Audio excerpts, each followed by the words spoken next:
Why you feel like a fraud. You wake up waiting to get caught. Caught for what? You're not sure. You just know someone's about to find out you don't belong. Subscribe if you enjoy this content. Seriously, if this hits, stick around because we're just getting started. Let's walk through 10 reasons you feel like a fraud and why none of them mean you actually are one. 10. You measure yourself against a lie. You scroll. You see perfect bodies, perfect careers, perfect lives. And you think, everyone else figured it out. Nobody posts their panic attacks. Nobody posts the fight they had this morning. You're comparing your bloopers to their highlight reel. That's not humility. That's bad math. 9. You think confidence means never doubting. You see people speak with certainty and assume they never question themselves. Wrong. Confidence isn't the absence of doubt. It's action despite doubt. The people you envy are terrified too. They just don't freeze. You're not less capable. You're just more honest about how scared you are. That's not weakness. That's awareness. 8. You replay your failures like a greatest hits album. That mistake from 5 years ago? You still flinch when you remember it. They don't. Not because they never failed. Because they don't curate their shame. You do. Failure is data, not identity. But you've turned your data into a prison. 7. You have an inner critic with a megaphone. That voice that says you're not ready. Whose is it? Not yours. You borrowed it. A parent. A teacher. An ex who told you that you weren't enough. They left, but you kept playing their tape. Time to eject. You can't heal in the same room where you got sick. 6. You think you're the only one faking it.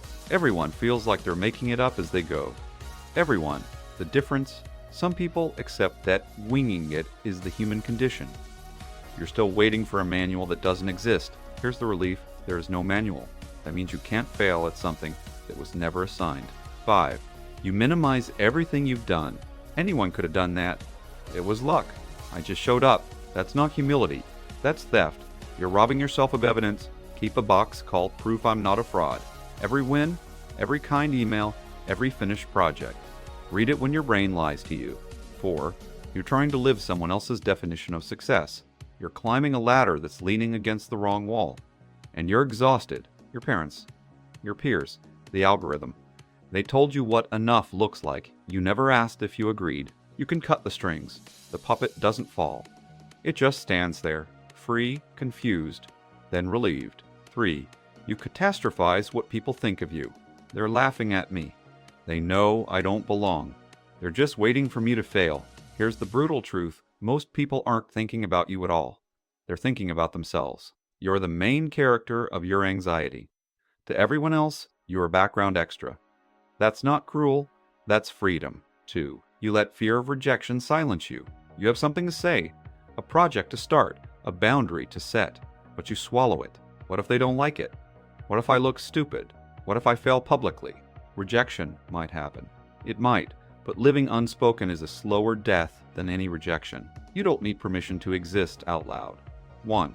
You're waiting to feel ready. That feeling never comes. The promotion, the relationship, the big move. You think you'll wake up one day and feel like you belong. Ready isn't a feeling, it's a decision.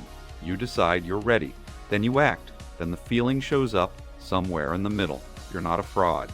You're just a person who believed the lie that everyone else knows what they're doing. Subscribe as this landed. Seriously, we do conversations that actually help, and you're going to need part 2. Here's a little clarity. You're not a phony. You're a person who learned to doubt yourself before you learned to trust yourself. That's not a like sentence. That's a habit. You don't have to feel ready. You just have to start. That's it. Stop romanticizing your imposter syndrome. It's not interesting. It's not deep. It's just expensive. And you've been paying with your peace of mind. You belong here. Not because you're perfect. Because you're trying. And trying is what real people do. Frauds pretend they never fail. Now go do the thing you've been waiting for permission to do. Don't forget to subscribe to Unlearn.